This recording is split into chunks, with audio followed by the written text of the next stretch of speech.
How's everybody doing today? Glad you could come back again to another episode of Tony's Tangent. I am here with a prominent business person, Jim Stock. He's a good friend of mine.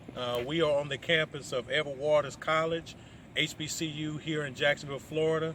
Just wanted to have a friendly dialogue with a friend of mine from a different perspective, kind of ask him some questions on what he thought about the campus, any ideas on how to improve the campus, and where we go from here.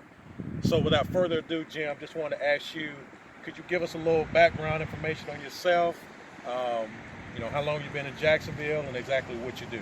Sure, appreciate it. Thank you for having me on your show. So we've been in Jacksonville on and off mostly about 25 years. Okay. Raised our family here, moved away for a few years, and then my wife and I have been back here for about 10 years. Just enjoying Jacksonville without the kids. Okay. Yep. And, our business has been predominantly in affordable housing, mostly in Jacksonville and Tallahassee over probably a 20-25 year span. So we've had a lot of experience, especially in Tallahassee, in the FSU, FAMU campuses. So I've got some background on the traditional black colleges and the gentrification issues. So I'm excited to have a chance to share some ideas and learn more about this campus. That's interesting that you bring that up. And so with your past experiences in Tallahassee, with FAMU, and of course Florida State is there too. In this area, is there a place or starting point that you would start at in terms of affordable housing, or at least to bring the profile so people can feel comfortable about moving here? And where would you start at personally in this area? Right. So my initial thought, and again, I apologize, I had very little knowledge of Edward Waters until about probably 2 months ago. Okay. But I've tried to get myself up to speed, and spent time talking to several people and driving the neighborhood over the last couple of days. The first thing always is perception. So I think the key, every school has a reputation, every school has its good and its bad images. Mm-hmm. And to be honest, I don't know what Edward Waters, is from a perception standpoint. But in today's world of social media, marketing, imaging, all of those things, it's certainly easier today to change that narrative, to change that perspective than it would have been in the past. So my guess is when they sit down to make a concerted effort to reposition the school, that's going to be a big part of it. And they have to have something to be known for. So right. FAMU, obviously, you've got the pharmacy industry, Tuskegee, veterinarian, school. Okay. So everybody. So what is it? So when we right. talk about Edward Waters, and I'm from Jacksonville, right. Florida, then people should associate Edward Waters with some department, something special. Something, yeah. I got you. Yep. I got you. Yeah, I mean, typically, that to me, so the first question I would ask is, what makes Edward Waters unique, right. or special? Mm-hmm. And then the other side of that, the long game, of course, is why does someone want to come to Edward Waters versus, JU or FAMU or UNF, or what is it? So I got you. And again, I don't know that. They may have a tremendous education program or something, but that would be the first thing: is what are they known for, and then how do you change and promote that?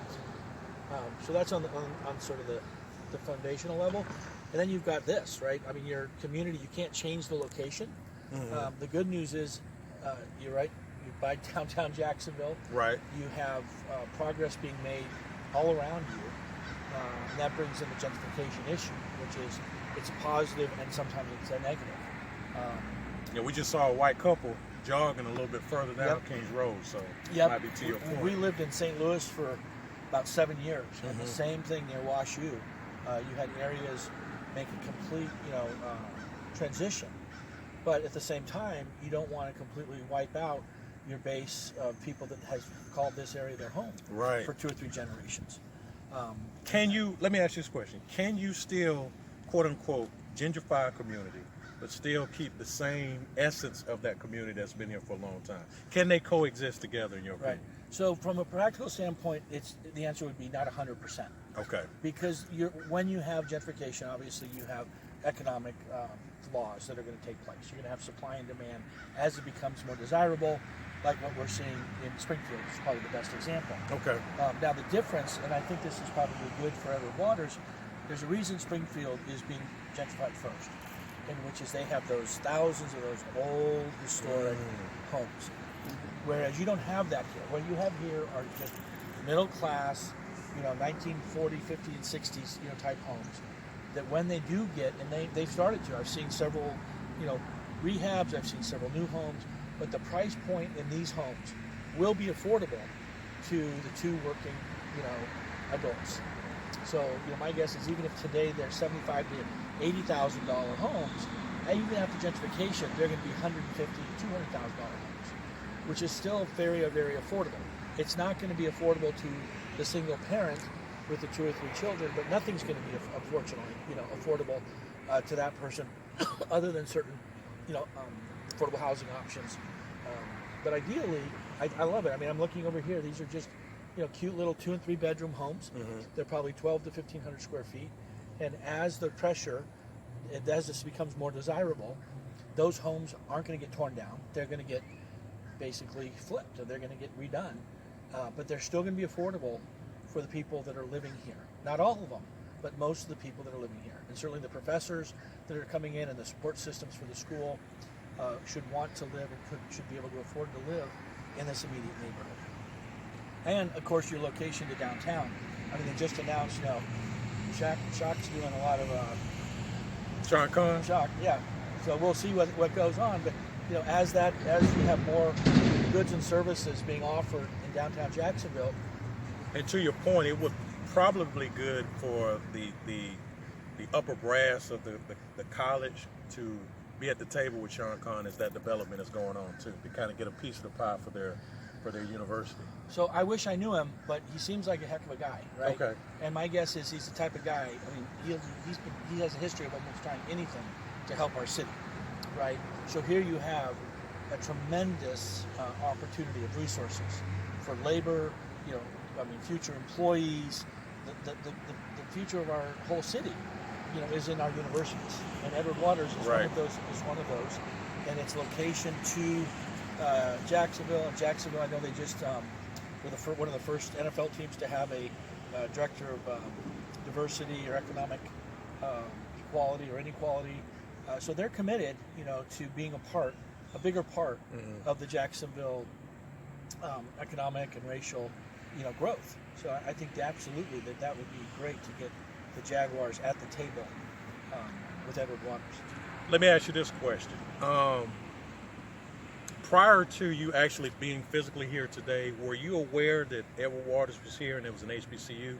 And do you think black and whites are aware that they have an HBCU that's been here since 1866 right. in So this city? we lived here for almost 10 years the first time. I'd never heard of it. Okay. A couple of months ago, I became aware of it through some different activities, but I wasn't, which isn't good because, we should be hearing about all types of things, that are going on at any of our universities. So how would we talked about, what makes Edward Waters special in terms of exposure. What would be one of the things you would do to raise the profile of the campus and the university in terms of giving that exposure for not only the city, but the state as a whole?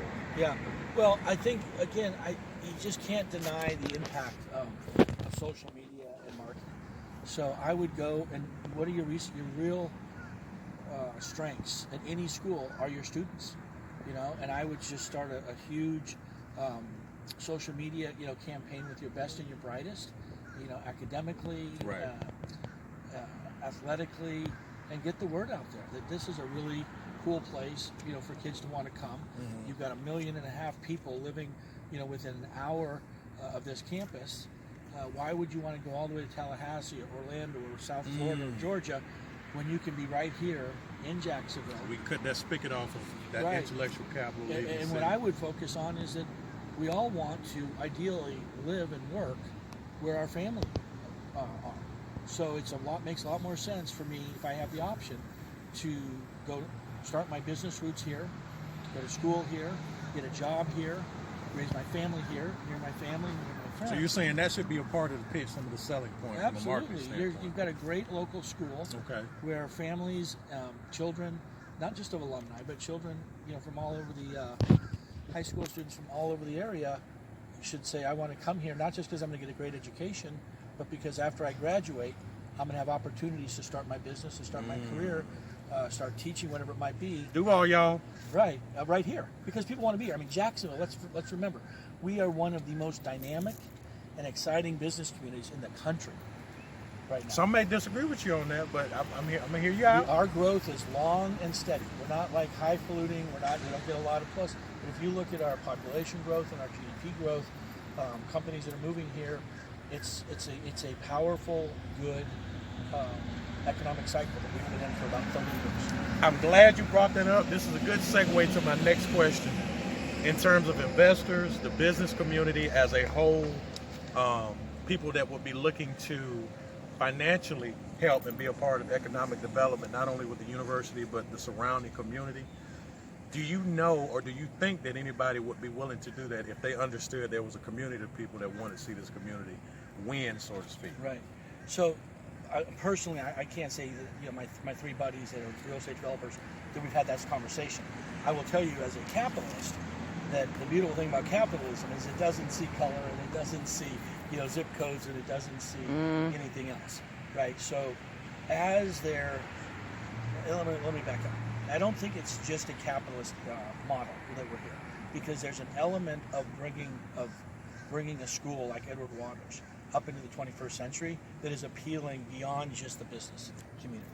So it makes a lot of sense if I'm a wealthy alumni or if I'm just a wealthy local business person to want to see Edward Waters succeed. So my desire or willingness to maybe invest a significant amount of money, $3, $4, $5 million, won't just be economically driven, because it makes sense. People love helping their community, right? Helping part of their family, which is what we all are doing here.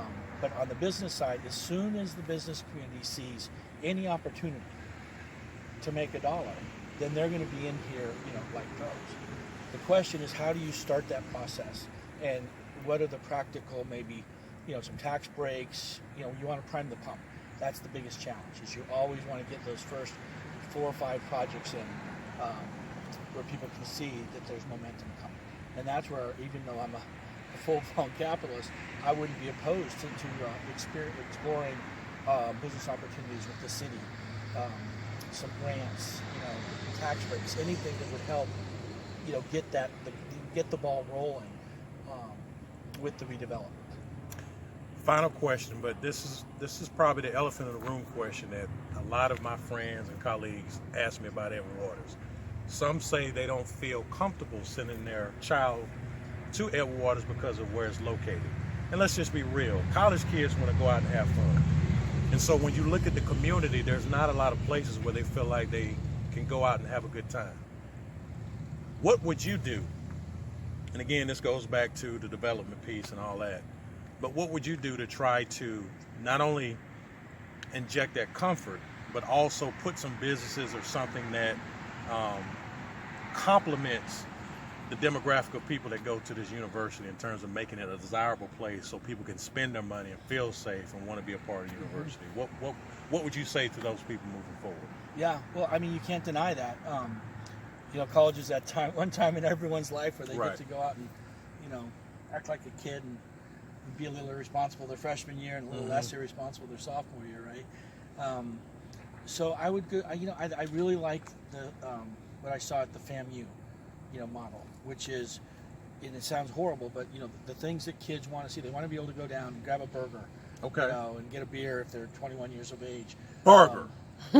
Get a burger. They want to. I mean, those are what they They want to be able to go to a couple clubs at night and dance. Okay. And these are grown folks too. Yeah. Yeah. But these are easy things to do. I mean, you've got a ton, of affordable storefront, space around here. And then you just, there doesn't have to be tremendously done a brand new building. Right. It's just a renovation of, of some sort. And then you got a great Greek system, it appears. So you start having, fun parties, right? And you have a bigger homecoming. I mean, I don't know what they probably are doing these things, but Right. and you have social directors. You know, they say, hey, you know what, we're doing all, you know, this is a great city, right? It doesn't have to be 2 minutes away, but you do have downtown. You got the beaches, you know, right here. Okay. But they want, you're right, they want to be able to walk within a mile, half a mile, ride their bikes, drive their cars to activities beyond studying, right? Right. And so I don't think, you know, as much. I mean, I'm not a drinker, but at the same time, I get that that's a serious. You want to have right, the they want to be full able to college relax, experience, right? Yep. So that, I think that would be the first thing, and then I like the idea of looking at ways that the school can give back. So maybe it's you take a couple of spaces and you make them, you know, tutoring centers, and then you have an opportunity. Like maybe you go to a Kumon, and you know, and you get them, you have them do a partnership where you have the kids from the school, you know, staff it, and then you have local kids come and you know, get, because Kumon's expensive, right? It's typically in the Ponte Vedras or the San Jose's, but you know, find a way to start giving back within the 3 to 5 mile radius to the families that are living and working, you know, right here. Okay, that's a good idea. So there's Good probably idea. a slew of those types of businesses that you could say, hey, we're going to help either renovate buildings or maybe staff it with kids that they can get credit of some sort, or maybe a part-time or full-time job while they're here, but it's actually specifically going to give back to the community. Okay. Well, we're closing here. Again, we appreciate the time that was given to us by Jim. And before we get out of here, Jim, we just want you to let the people know how they can get in contact with you if they want to, in terms of your business or in terms of just getting in contact with you after this interview, moving forward. So just let the people know how they can get in contact. So the easiest way, probably, my wife and I own a large home staging business in Jacksonville. So if you just go to Dwell, DWBLL Staging in Jacksonville, my information's right there. You can see our website. We'd love to chat with anybody. All right. Well, appreciate you guys for joining us again. Edward Waters, we want to make this place a great place to come. There's also a petition going around. I think we have about 70 signatures on it for people that want to see this university and this community improve. And like I said, we'll see you next time. And whatever you do, stay black. That's awesome.